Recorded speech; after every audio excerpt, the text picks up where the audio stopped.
Petrol diesel के बढ़े हुए दाम में कमी नहीं होगी, सोनिया गांधी ने आज इस बात पर मोहर लगा दी। विपक्ष ने भले ही ऐतिहासिक कदम उठाते हुए बजट भाषण का बहिष्कार किया हो, लेकिन यूपीए ने भी जैसे तय कर लिया है कि वो किसी भी दबाव में झुकेंगे नहीं।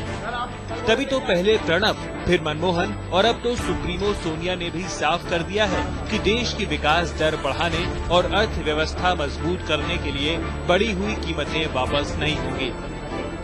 कि वित्त मंत्री ने और कृषि मंत्री ने जो तथ्य रखे संसद के समक्ष और बाद में कांग्रेस एमपीज के समक्ष अलग मीटिंग में, उससे जाहिर है कि ये पेट्रोल की कीमत की जो बढ़ावे की बात है, ये कितनी गलत है, कितनी बिना तथ्यों के है, कितना विपक्ष का पक्ष तथ्यविहीन है।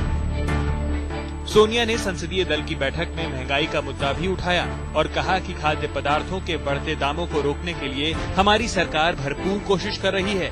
साथ ही सोनिया ने बजट भाषण पर विपक्ष के बहिष्कार की कड़ी आलोचना भी की, लेकिन मुख्य विपक्षी पार्टी बीजेपी इससे इत्तेफाक नहीं रखती।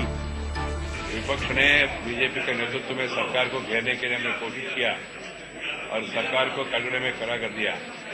इसके बारे में सबने प्रशंसा किया। आडवाणी जी ने इस बात को जिक्र किया और कहा जो जनता का जीवन बनाना समस्या है, प्राइस राइज, इसके बारे में मुख्य विपक्ष ने अपना भूमिका अच्छी तरह से निभाया और सरकार को पूरा एक्सपोज किया। दरअसल तृणमूल और डीएमके ने जिस तरह पेट्रोल डीजल के दामों को लेकर अपने तेवरों में नरमी लाई थी, तभी विपक्ष समझ गया कि हंगामे की बजाय संसद के फोरम पर सरकार की आलोचना करने में ही भलाई है।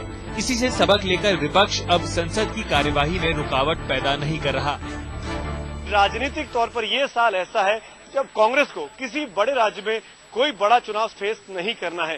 केवल बिहार में चुनाव है और कांग्रेस में वहां पाने या खोने के लिए कांग्रेस के पास कुछ नहीं है। लेकिन अगले साल के आगे से या तो कांग्रेस के राज्यों में या कांग्रेस के साथियों के राज्यों में चुनाव होने हैं और तब दाम बढ़ाना सरकार के लिए बहुत मुश्किल हो जाएगा। इसीलिए अब यह माना जा सकता है कि 2000 दामों में फिलहाल जो पेट्रोल डीजल के दाम में बढ़ोतरी हुई है वो कम नहीं हो रही।